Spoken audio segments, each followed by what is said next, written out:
প্রশ্ন করতে চাই, মৃত্যু হওয়ার পরে আমি এতক্ষণ পাগড়ি মাথায় ছিল, মাথায় টুপি ছিল, আমার জুব্বা ছিল, আমার মৃত্যুর পরে গোসল দেওয়ার পরে আমার গায়ে কি জুব্বা আছে, মাথায় টুপি আছে, মাথায় পাগড়ি আছে, কোনো কিছু আছে?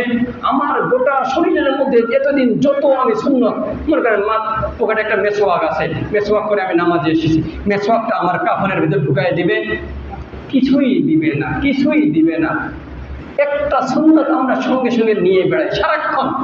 আপনি যেখানে যান, আপনি সিনেমা হলে গেলেও ওই সুন্নতটা আপনার সাথে যায়। আপনি যদি কবরস্থানে যান তাও নিয়ে যাবেন, মারা যাবেন তারপরেও কেউ আপনার কাছ থেকে সুন্নতটা নিতে পারবে না।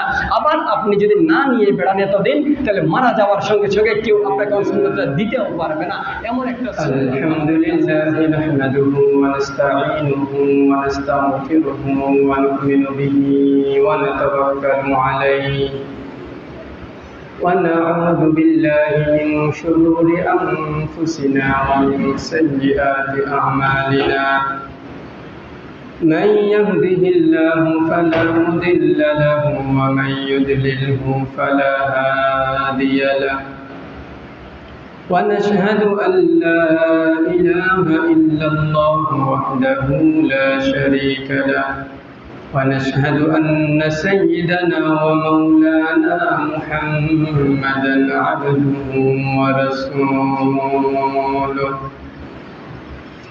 الذي أرسله الله تعالى بالحق بشيرا ونذيرا وداعيا إلى الله بإذنه وسراجا وقمرا منيرا فقد قال الله سبحانه وتعالى في كلامه المجيد وفرقانه الحميد أعوذ بالله من الشيطان الرجيم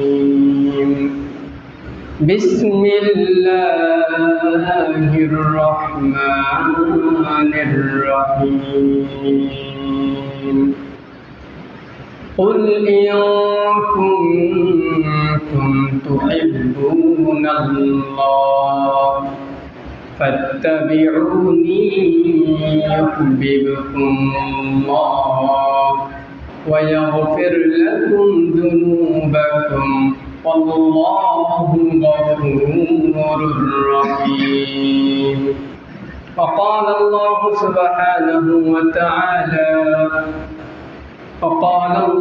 سبحانه وتعالى في شان حبيبه ومحبوبه ومعشوقه مغفرا وآمرا إن الله وملائكته يصلون على النبي يا أيها الذين آمنوا صلوا عليه وسلموا تسليما. اللهم صل على محمد وعلى آل محمد كما صليت على إبراهيم وعلى آل إبراهيم إنك حميد مجيد.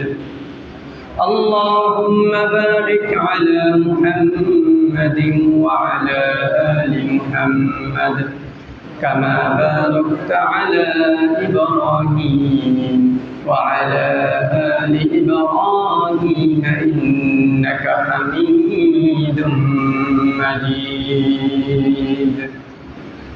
الحمد لله. আল্লাহ পাক রব্বুল আলামিনের দরবারে লাখো কোটি শুকরিয়া যে আল্লাহ পাক রব্বুল আলামিন আপনাকে, আমাকে, আমাদের সবাইকে পবিত্র রবিউল আউয়াল মাসের দ্বিতীয় জুমআতে আল্লাহ তাআলার হুকুম পালন করার উদ্দেশ্যে পৃথিবীর সর্বশ্রেষ্ঠ স্থান আল্লাহ তাআলার ঘরে, আল্লাহ তাআলার মনোনীত যত ইবাদত রয়েছে সব থেকে শ্রেষ্ঠ ইবাদত নামাজ আদায় করার লক্ষ্যে আমাদেরকে একত্রিত হওয়ার তৌফিক দান করেছেন। সেজন্য আমরা সবাই শুকরিয়া আদায় করি, সকলে বলছি আলহামদুলিল্লাহ। আখেরি নবী, বিশ্ব নবী, রহমাতুল লিল আলামিন, সাইয়্যিদুল মুরসালিন, খাতামান নবিয়্যিন যেই নবীর আনিত আদর্শের মধ্যে রয়েছে সুখ ও শান্তি, পরকালীন মুক্তি, যেই নবীর আদর্শ বাস্তব জীবনে মেনে নিতে পারলে জান্নাতের গ্যারান্টি, সেই নবীর প্রতি দরুদ ও সালাম পাঠ করে আমরা সকলেই বলছি সাল্লাল্লাহু আলাইহি ওয়াসাল্লাম। সম্মানিত হাজিরিন, আল্লাহ পাক রব্বুল আলামিন পবিত্র কুরআনুল কারীম মানব জাতির কল্যাণের জন্য নাজিল করেছেন। আল্লাহ তাআলা পবিত্র কোরআনে কারীমের মধ্যেই ইরশাদ করে দিয়েছেন যে আল্লাহ তাআলা কোরআনে কারীমকে নাজিল করেছেন মানব জাতির হেদায়েতের জন্য। আমরা যেন হেদায়েত পাই, এজন্য সংবিধান স্বরূপ আল্লাহ তাআলা কিছু নিয়ম দিয়ে, কিছু বাধা দিয়ে, নিষেধ দিয়ে, কিছু আদেশ দিয়ে আল্লাহ তাআলা পবিত্র কোরআনে কারীমটা আমাদের জন্য নাজিল করেছেন। সুবহানাল্লাহ। সম্মানিত হাজিরিন, আল্লাহ পাক রব্বুল আলামিন অগণিত আম্বিয়া নবী আমাদের জন্য প্রেরণ করেছেন। দিন ভুলা লোক, ইসলাম ভুলা লোক, দিন থেকে বিতাড়িত হয়ে যাওয়া লোকগুলোকে কিভাবে দিনের দিকে ফিরিয়ে নিয়ে আসা যায়, ইসলামের দিকে ফিরিয়ে নিয়ে আসা যায়, এজন্য অগণিত অসংখ্য নবী, অসংখ্য রসুল আমাদের মাঝে এসেছেন। এর মধ্যে সব থেকে উত্তম, সব থেকে শ্রেষ্ঠ নবী হইল আমাদের নবী, প্রিয় নবী রাসূল আকরাম সাল্লাল্লাহু আলাইহি ওয়াসাল্লাম। এটা সব থেকে আমাদের খুশির সংবাদ। সম্মানিত হাজিরিন, আমরা সকলেই জানি এই রবিউল আউয়াল মাসটা আমাদের কাছে একটা গুরুত্বপূর্ণ মাস। কেন? এই মাসে, রবিউল আউয়াল মাসে রাসূল আকরাম সাল্লাল্লাহু আলাইহি ওয়াসাল্লাম জন্মগ্রহণ করেছিলেন। এজন্য এই মাসটা আমাদের কাছে গুরুত্বপূর্ণ মাস, দামি মাস। এই মাসে আমরা হিসাব করে থাকি 12ই রবিউল আউয়াল মাস কবে আসবে, রবিউল আউয়াল মাসের 12 তারিখ কবে আসবে, এই দিন আমাদেরকে মিলাদ করতে হবে, এই দিন আমাদেরকে দোয়ার আয়োজন করতে হবে। এদিকে আমরা সমবেত সকলেই রবিউল আউয়াল মাস সিরাত সম্পর্কে আমরা আলোচনা করে থাকি। বিভিন্ন মসজিদে, এখন তো দেখা যায় যে বিভিন্ন মহল্লাতেও এই সিরাত সম্পর্কে প্রতি মসজিদ প্রতি মহল্লায় অন্তত রবিউল আউয়াল মাসের আগে পরে যে কোনো একদিন এই রবিউল আউয়াল মাসের মধ্যে দেখা যায় যে মাহফিল করে থাকে। একদিনের জন্য দু একজন মেহমান দাওয়াত দিয়ে সিরাত সম্পর্কে আলোচনা শোনার জন্য।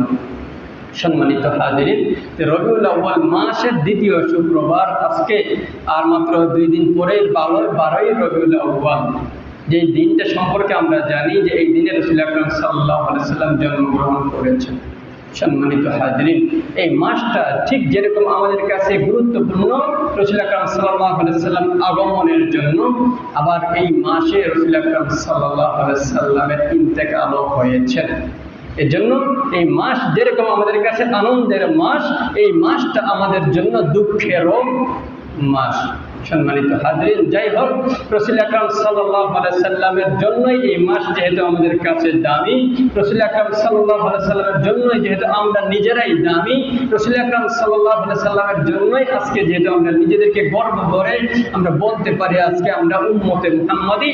আর যেই উম্মতে মুহাম্মাদি হওয়ার দরুন আমরা গর্ব করে বলতে পারি যতক্ষণ পর্যন্ত উম্মতে মুহাম্মাদি জান্নাতে না যাবে ততক্ষণ পর্যন্ত অন্যান্য নবী পর্যন্ত জান্নাতে যেতে পারবেন না। সুবহানাল্লাহ। আজকে আমাদের দাম কত? আজকে আমরা আমাদের দাম বুঝি না যে আমাদের দাম কত। যতক্ষণ পর্যন্ত আমরা সাধারণ একজন মুসলমান, কালিমা পড়েছি, নামাজ আদায় করতেছি, যাকাত দিচ্ছি, হজ করতেছি, সাধারণ মুসলমান আমরা যতক্ষণ জান্নাতে না যাব ততক্ষণ নবী যাদের উপর কঠোর নির্যাতন হয়েছে, অনেক কষ্ট সাধন করেছে, অনেক দাওয়াত দিয়েছে, মাইর খেয়েছে, তারা পর্যন্ত জান্নাতে যেতে পারবে না। তাহলে আমাদের মূল্য কত বেশি। সম্মানিত হাজিরিন, যেহেতু আমরা নবীর জন্য দামি হয়ে গেছি, আর রাসূল আকরাম সাল্লাল্লাহু আলাইহি সাল্লাম আমাদের জন্য কিছু সংবিধান দিয়ে গেছেন, আমাদের জন্য কিছু নিয়ম বার্তা দিয়ে গেছেন, এই নিয়ম বার্তা যদি আমরা মানতে পারি তাহলে দেখা যাচ্ছে যে আমরা আরো বেশি দামি হয়ে যাব। আমরা হাদিসের মধ্যে পড়েছি যে এক একজন নবী আর যেহেতু আসবে না, খাতামান নবিয়্যিন, আমাদের নবী হলো শেষ নবী, এই নবীর পরে আর যেহেতু কোনো নবী আসবে না, এই জন্য রাসূল আকরাম সাল্লাল্লাহু আলাইহি সাল্লাম হাদিসের মধ্যে বলে দিয়েছেন যে আমার পরে যেহেতু আর কোনো নবী নেই, আলেমগণ হলো আমার ওয়ারিস। আলেমগণ হইল নবীদের ওয়ারিস, আল উলামাউ ওয়ারাসাতুল আম্বিয়া। নবীদের ওয়ারিস হইল ওলামা একরামগণ। এই জন্য ওলামা একরামদের আমরা সম্মান করব, মর্যাদা দেব ইনশাআল্লাহ। সম্মানিত হাজিরিন, রাসূল আকরাম সাল্লাল্লাহু আলাইহি সাল্লাম হাদিসের মধ্যে বলেছেন, মান আহাব্বা সুন্নতি ফাকাদ আহাব্বানি ওয়া মান আহাব্বানি কানা মাই ফিল জান্নাহ। রাসূল আকরাম সাল্লাল্লাহু আলাইহি সাল্লাম সুন্দর একটি কথা বলেছেন, আমাদের জন্য খুব যুগোপযোগী একটা কথা। মান আহাব্বা সুন্নতি, রাসূল আকরাম সাল্লাল্লাহু আলাইহি সাল্লাম বলেন, যে ব্যক্তি আমার সুন্নতকে আঁকড়ে ধরবে, মান আহাব্বা সুন্নতি ফাকাদ আহাব্বানি, সে ব্যক্তি আমাকে ভালোবাসলো। যে ব্যক্তি একটা সুন্নতকে ভালোবাসলো সে ব্যক্তি আমি রাসূল সাল্লাল্লাহু আলাইহি সাল্লাম নিজেই বলতেছেন যে আমার সুন্নতকে ভালোবাসলো সে আমাকে ভালোবাসলো। ওমান আহাব্বানি ফাকাদ আহাব্বানি কানা মাই ফিল জান্নাহ। আবার বলতেছেন যে ব্যক্তি আমাকে ভালোবাসলো সে ব্যক্তি জান্নাতে আমার সঙ্গেই থাকবেন। আমরা চাই না যে আমরা জান্নাতে যাব? সম্মানিত হাজিরিন, এখানে যারা আমরা উপস্থিত হয়েছি আমরা সকলেই চাই যে আমরা জান্নাতে যাব তো ইনশাআল্লাহ।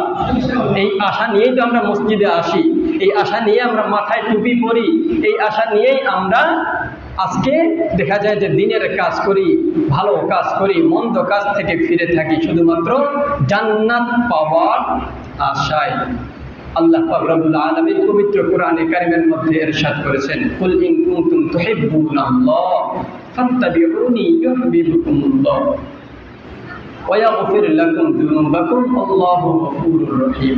সম্মানিত হাজিরিন, আমি একটা প্রশ্ন করতে চাই, আমরা যারা এখানে উপস্থিত হয়েছি আমি সহ, আমরা এখানে এমন কেউ আছি বলতে পারবো, ছোট মাসুম বাচ্চা বাদ দিয়ে, যে আমার জীবনে কোনো গুনাহ নেই? এরকম কেউ বলতে পারবো? আমি নিজেও বলতে পারবো না, কারণ আমাদের অসংখ্য গুনাহ, চলতে ফিরতে উঠতে বসতে সকল ক্ষেত্রে আমরা গুনাহের মধ্যে হাবুডুবু করতেছি। তারপরেও আমরা চেষ্টা করি আমরা যেন গুনাহ থেকে বেঁচে থাকতে পারি। সম্মানিত হাজিরিন, আল্লাহ পাক রব্বুল আলামিন পবিত্র কোরআনে কারিমের মধ্যে আমাদের জন্য মনে হচ্ছে যে আমাদেরকে লক্ষ্য করেই আল্লাহ তাআলা ইরশাদ করেছেন, কুল ইন কুনতুম তুহিব্বুনাল্লাহ ফাত্তাবিউনি ইউহিব্বুকুমুল্লাহ ওয়া ইয়াগফির লাকুম যুনুবাকুম। আমরা যেহেতু গুনাহগার, আমাদের জন্য সাহাবা একরামরা না, কারণ সাহাবা একরামরা গুনাহগার ছিল না, তারা গুনাহ করতো আবার সঙ্গে সঙ্গে ভালো কাজ করে গুনাহটাকে মুছে দিত। কিন্তু আমরা গুনাহ করতেই থাকি, কিন্তু নেক কাজ করে গুনাহটাকে মুছে দিব এই চিন্তা আমাদের মধ্যে থাকে না। সম্মানিত হাজিরিন, এজন্য আল্লাহ তাআলা মনে হচ্ছে আমাদেরকেই লক্ষ্য করে বলেছেন, ফাত্তাবিউনি ইউহিব্বুকুমুল্লাহ ওয়া ইয়াগফির লাকুম যুনুবাকুম। যারা তোমরা গুনাহগার আছো, গুনাহ করেছো, যারা তোমরা পাপ করেছো, পাপাচার করেছো, তোমাদেরকেই লক্ষ্য করে বলা হচ্ছে ওয়া ইয়াগফির লাকুম যুনুবাকুম আল্লাহু গফুরুর রহিম। আল্লাহ তাআলা ক্ষমা করতে ভালোবাসেন, আল্লাহ তাআলা মাফ করতে ভালোবাসেন, আল্লাহ তাআলা মাফ করেন। কাকে মাফ করবেন? আয়াতের শুরুর অংশেই আল্লাহ তাআলা বলে দিয়েছেন, কুল। রাসূল আকরাম সাল্লাল্লাহু আলাইহি সাল্লামকে আল্লাহ তাআলা বলেছেন, কুল, আপনি বলে দিন, ইন কুনতুম তুহিব্বুনাল্লাহ, যে আপনাকে ভালোবাসবে, ফাত্তাবিউনি ইউহিব্বুকুমুল্লাহ, সে আমাকে ভালোবাসলো। আচ্ছা, আমরা চাই তো আমরা জান্নাতে যাব? আমরা চাই না আমরা জান্নাতে যাব? জান্নাতে যাওয়ার মাধ্যম কি? নেক কাজ করা। জান্নাতে যাওয়ার মাধ্যম হলো গুনাহের কাজ না করা। কিন্তু আজ পর্যন্ত আমরা গুনাহের কাজ ছেড়ে দিতে পেরেছি? পারি না। গুনাহের কাজ মনে করতেছি, মসজিদে এসেছি, মাহফিলে গিয়েছি, কোনো একটা জায়গায় আলোচনা শুনতেছি, আলোচনা শুনতে শুনতে মনে হচ্ছে আজকের থেকে আমি এই গুনাহটা আর করবই না। চিন্তা ফিকির করে মসজিদ থেকে বের হইলাম, মাহফিল থেকে বের হইলাম, আলোচনা মজলিস থেকে বের হইলাম। বের হওয়ার পরে কিছুক্ষণ পরেই দেখা যায় যে যখন বন্ধু বান্ধব বা প্রতিবেশী সবার সঙ্গে মিশ্রিত হয়ে যাচ্ছি, অটোমেটিক গুনাহটা চলে আসতেছে। তখন মনে হচ্ছে একটু করি, পরে আবার তওবা করে নিব। এরকম চিন্তা ফিকির করে আমরা কিন্তু গুনাহ ছাড়তে পারতেছি না। আর আমাদের জন্যই আল্লাহ তাআলা সুযোগ করে দিয়েছেন। আমাদের জন্যই আল্লাহ তাআলা সুযোগ করে দিয়েছেন, কুল ইন কুনতুম তুহিব্বুনাল্লাহ ফাত্তাবিউনি ইউহিব্বুকুমুল্লাহ। তোমরা যখন গুনাহ করেছো, পাপ করেছো, পাপ করার দরুন, গুনাহ করার দরুন তোমরা তোমাদের নিজের কর্মটাকে আজকে তোমরা কলুষিত করে ফেলেছো, ময়লা করে ফেলেছো। আমরা জানি যে যখন আমরা একটা পাপ করি আমাদের কলবের মধ্যে, অন্তরের মধ্যে একটা কালো দাগ লেগে যায়। আবার যখন গুনাহ করি আরো একটা কালো দাগ লেগে যায়, আবার গুনাহ করছে আরো একটা কালো দাগ লেগে যায়। সম্মানিত হাজিরিন, আপনারা সহজেই বুঝতে পারবেন, আপনাদের পাশেই হলো কুলহাট অটো মিলগুলো আছে, তখন ছাই উড়ানো শুরু হয়। আপনি যদি একটা দিন আপনার বাড়ির মেঝেটা না মুছা দেন, দেখবেন যে পরের দিন এসে বাড়ির সাদা টাইলসটা কালো হয়ে গেছে। কেন? একটা একটা একটা একটা কেউ বস্তায় করে আমি ঢেলে দিয়েছি এমনটা নয়, কিন্তু একটা করে পড়তে পড়তে কালো হয়ে যায়। ঠিক তেমনি আমাদের কলটা, আমরা যখন গুনাহ করি, একটা গুনাহ করলাম, একটা ছাই পড়ার মতো একটা দাগ হয়ে গেল, আবার একটা গুনাহ করছে আবার একটা দাগ, এই করতে করতে দেখা যায় সাদা অন্তরটা আমাদের কালো হয়ে যায়। আর কালো হওয়ার দরুন আমাদের আর ভালো কাজ ভালো লাগে না, খারাপ কাজগুলো আমাদের কাছে ভালো লেগে যায়। সম্মানিত হাজিরিন, এই জন্য আমি বলতেছি যে রাসূল আকরাম সাল্লাল্লাহু আলাইহি ওয়াসাল্লাম আমাদের জন্য আরো সহজ করে দিয়েছেন। যদি তোমরা জান্নাতে যেতে চাও, জান্নাতে যাওয়ার জন্য একটা মাধ্যম আছে, জান্নাতে যাওয়ার জন্য একটা মাধ্যম আছে।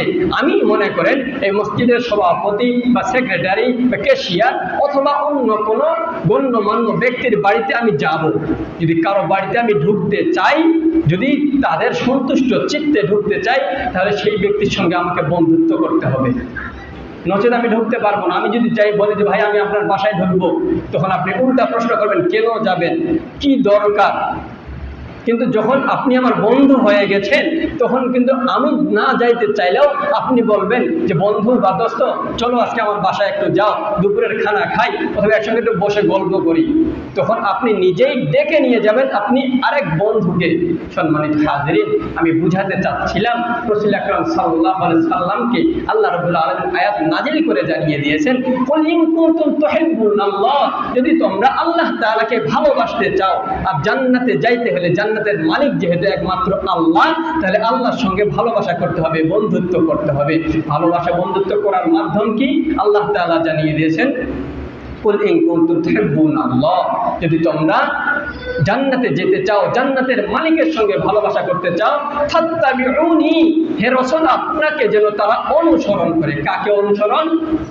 রসুলকে অনুসরণ করতে হবে। আমাকে কেউ ভালোবাসতে চাইলে আমাকে সরাসরি ভালোবাসতে হবে না। যেমন আমাকে কেউ যদি ভালোবাসতে চায়, আমার মনটাকে জুগাতে চায়, অনেক সময় আমরা দেখেছি যে কোনো একটা গণ্যমান্য ব্যক্তি যার অর্থের অভাব নেই, টাকার অভাব নেই, কিন্তু আমার এমন একটা কাজ করে দিয়েছে, তাকে কিছু হাদিয়া দেওয়া আমার খুব দরকার, কিন্তু দিতে পারতেছি না, কারণ সে তো আমার থেকে বেশি স্বাবলম্বী। তখন আমরা করে কি, সুন্দর করে একটা কাপড়ের সেট অথবা কোনো কিছু নিয়ে আমরা তাকে দিলেও লজ্জাবোধ মনে করি। তখন আমরা করি কি, তার সন্তানকে নিয়ে যাই, বাবা একটা নাও, এটা তোমার জন্য নিয়ে এসেছি, একটা মিষ্টি নিয়ে এসেছি নাও, একটা চকলেট নিয়ে এসেছি নাও, একটা পটেটো নিয়ে এসেছি নিয়ে যাও।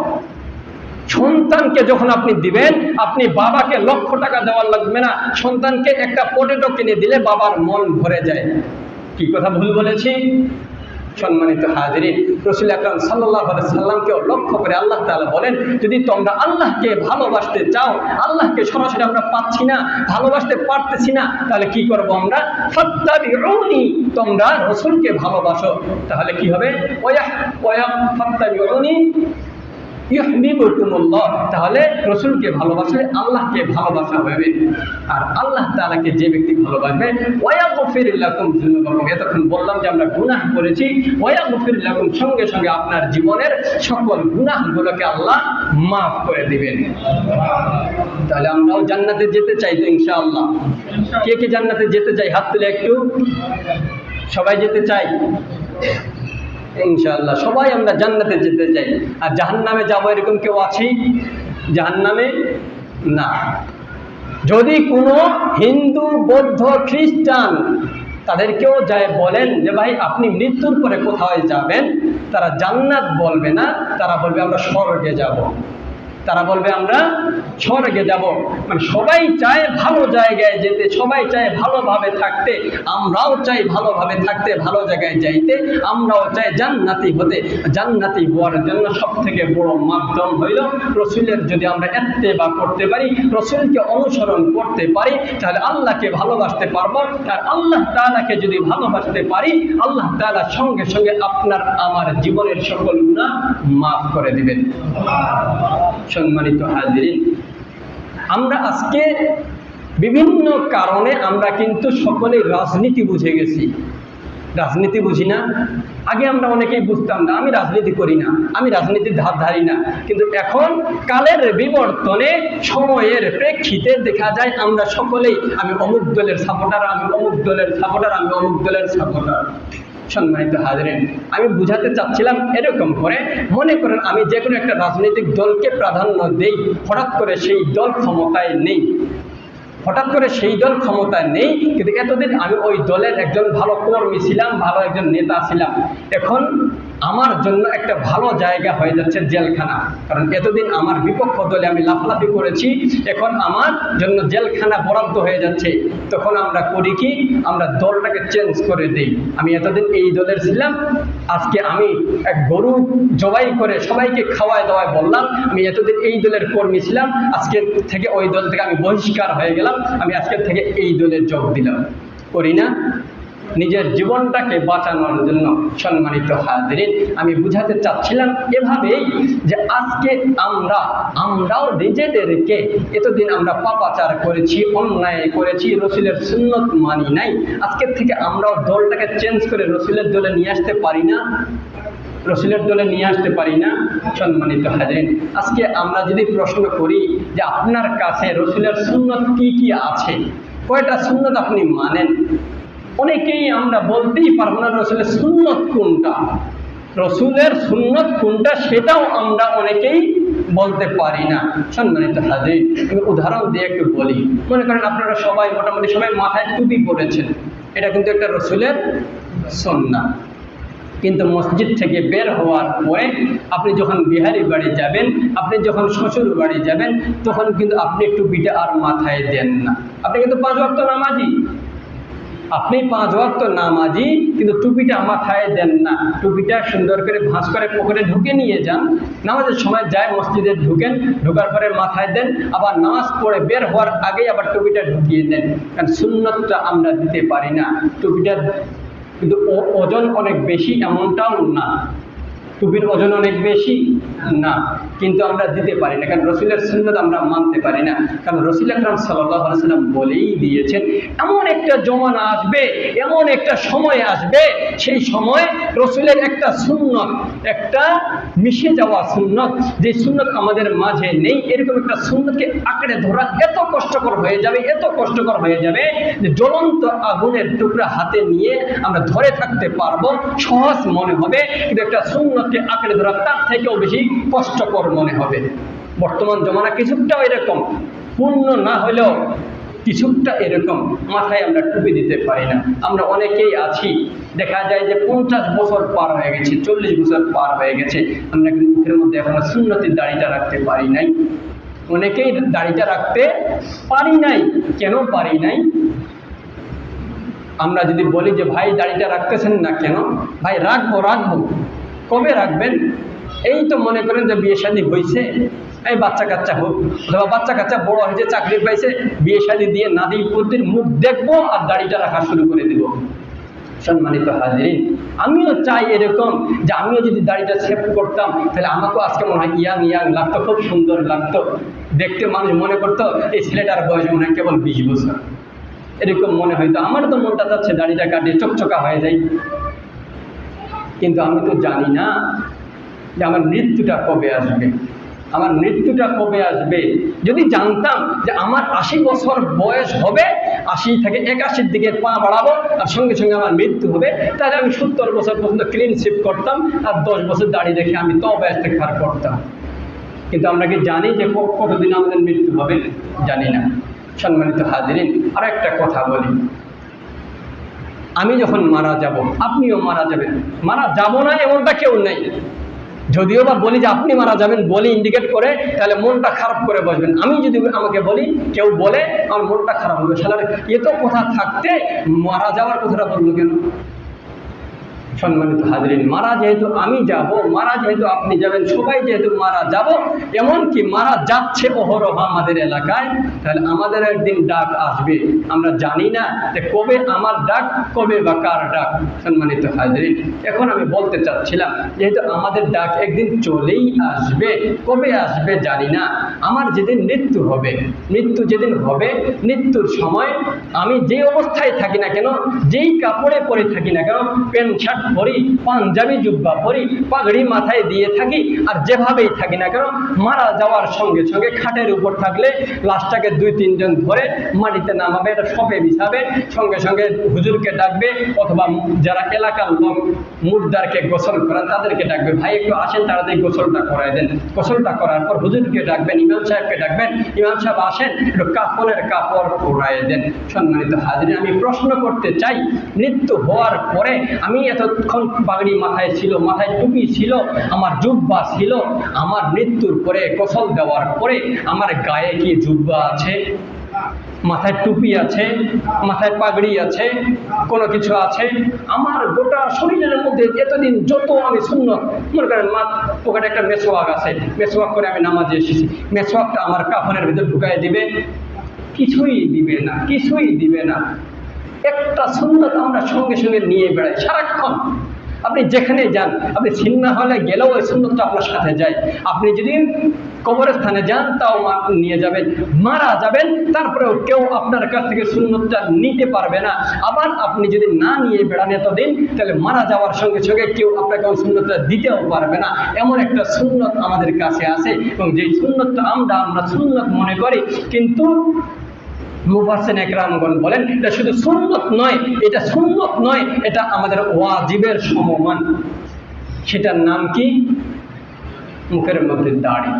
মনে করেন আমি মারা গেলাম আজকে, আমার দাড়ি নেই, মারা যাওয়ার পর যদি আমাকে এই জি হার্ট ফাউন্ডেশনে ডায়াবেটিস হাসপাতালে ফ্রিজের মধ্যে ঢুকায় রাখা হয়, যে 1 মাস ঢুকায় রাখি, এই লোকটা মারা তো গেছেই, অন্তত সুন্নতটা যেন দিতে পারি, এই চিন্তা ফিকির করে আমরা 1 মাস ঢুকায় রাখলাম। 1 মাসের মধ্যে তো আমার দাড়িটা গজাবে, গজাবে না? 1 মাসের মধ্যে দাড়ি গজাবে? গজাবে না। তাহলে একটা সুন্নত আছে, যেই সুন্নত চাইলে আপনি ছাড়তে পারবেন না মারা যাওয়ার পর, আর যেই সুন্নত আপনি মারা যাওয়ার পর ধরতেও পারবেন না। একটা মাত্র সুন্নত, যে সুন্নতটা আমরা মারা যাওয়ার পর আমাদের সাথেই থাকবে। মৃত্যুর পরে সবাই আসবে, সবাই আসে, আমিও যাই, আপনিও আসেন, যে আমরা শেষ দেখাটা দেখে নিই, কাপড়টা ফাঁক করে দেখেন। দেখার পরে যারা ইসলামিক মান্ডের তারা বলে, ইস লোকটার মুখে দাড়ি, কত সুন্দর সুন্নত একটা নিয়ে গেল।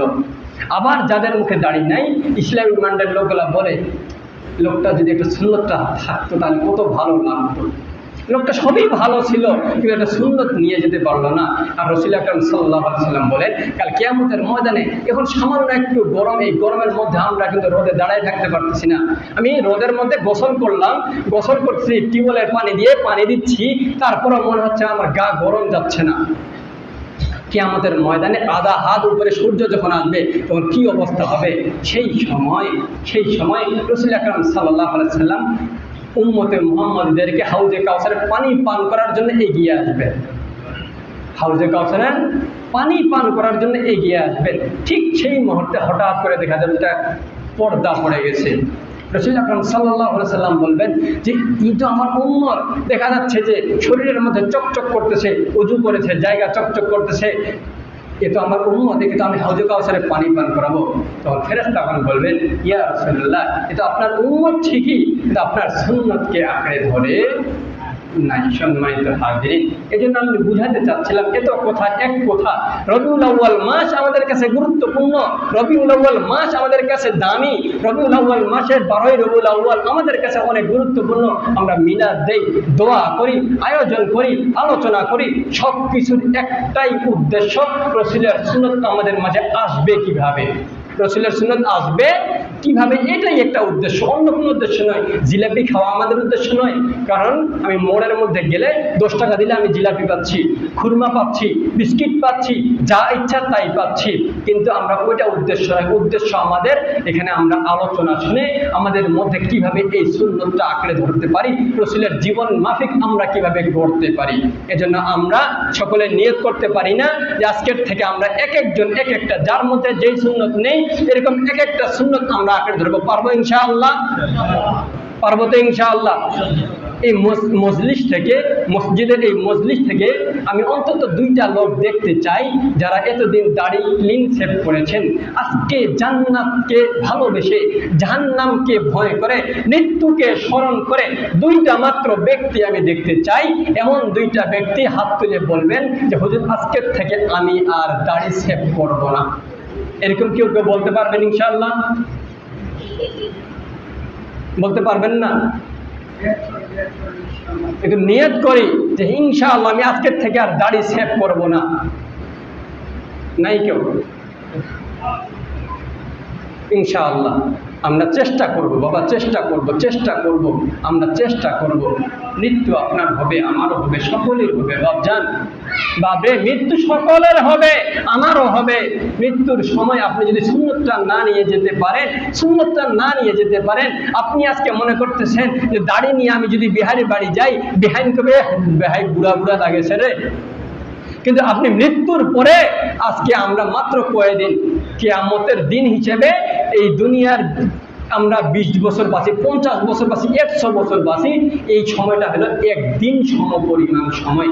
একদিনের জন্য আজকে আমরা সুন্নত ধরতে পারছি না। আর আবাদা জিন্দেগি, যে জিন্দেগির শুরু আছে শেষ নাই, সেই জিন্দেগি আমাদের কত কষ্ট হবে আপনি একবার চিন্তা করেছেন? শুধু সেটা নয়, কিয়ামতের ময়দানে যখন আমরা বিচারের জন্য আমরা উপস্থিত আছি, বিচারের জন্য বিচার হবে, এখন বিচার হবে, আমরা দাঁড়িয়ে আছি, সেই সময় আমরা ঘামতে, এখন তো আমরা ঘাম বাঁধলে সর্বোচ্চ রুমাল দিয়ে টিস্যু দিয়ে মুছে ফেলে দেই, শেষ। এতটুকুই। ঘামতে আমাদের এক একজনের কোমর পর্যন্ত, বুক পর্যন্ত, মাথা পর্যন্ত, কারো হাঁটু পর্যন্ত, কেউ বা হাবুডুবু করবো নদীতে ডুবি, যখন পানিতে পুকুরের মধ্যে ডুবি এরকম ডুবু করবো, ঠিক সেই মুহূর্তে আমাদের হালটা কি হবে? তখন আমরা চিন্তা করবো যে কিয়ামত কেন শুরু হচ্ছে না? কিয়ামত শুরু হয়ে যাবে, অন্তত এই আযাব থেকে আমরা বাঁচতে পারবো। কিয়ামত শুরু হইলেই আমরা কিয়ামতের ময়দান থেকে বাঁচতে পারি। হিসাব নিকাশ শুরু হবে, হয় জান্নাতে যাবো না হলে জাহান্নামে যাবো, একদিক তো আমরা যাবোই, কিন্তু এই রিমান্ডের সময়টা আমাদের আর সহ্য হচ্ছে না। ঠিক সেই মুহূর্তে আমরা এক এক নবীর কাছে আমরা দৌড়াবো।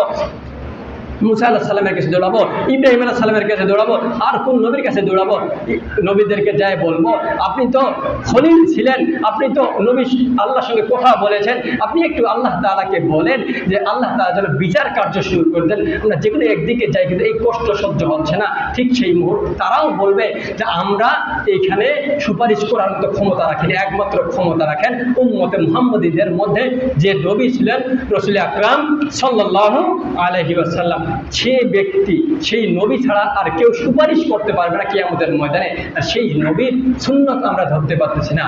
সম্মানিত হাজরিন, সর্বশেষ আমি এতটুকুই বলি, আমরা সকলেই নবীর সুন্নত আঁকড়ে ধরবো ইনশাআল্লাহ। আল্লাহ তাআলা আমাদের সবাইকে এক একটা সুন্নত আঁকড়ে ধরার এবং সেই অনুযায়ী আমল করে নিজের জীবনটাকে জান্নাতে জীবন গড়ার তৌফিক দান করুন। সকলেই বলে আমিন।